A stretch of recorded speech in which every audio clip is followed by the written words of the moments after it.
Juin 2014, c'est la débandade dans les rangs de l'armée irakienne de la deuxième ville du pays, Mossoul.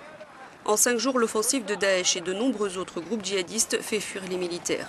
Ils ont attaqué la ville de tous côtés et après des combats sporadiques, des attentats suicides, l'assaut du siège du gouvernement provincial et l'attaque d'une prison qui fait 670 morts, les militaires quittent le navire et laissent derrière eux de l'armement lourd et des véhicules dont les djihadistes s'emparent.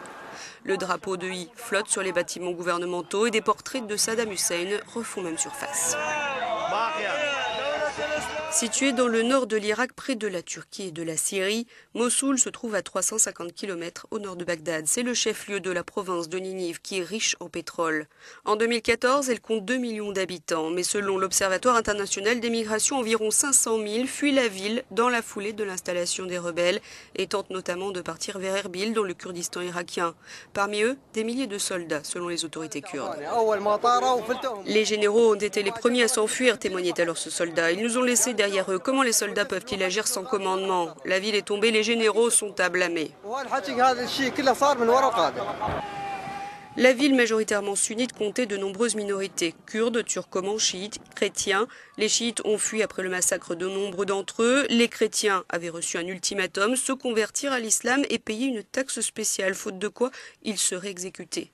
Ceux qui restent sont des arabes sunnites, qui en avaient assez de la corruption et des exactions de l'armée majoritairement chiite et qui accueillent donc les rebelles plutôt bien. Sur cette vidéo amateur, un homme supposé être le leader de Daesh, Abou Bakr al-Baghdadi, s'adresse aux fidèles depuis une mosquée de Mossoul. On est le 29 juin 2014.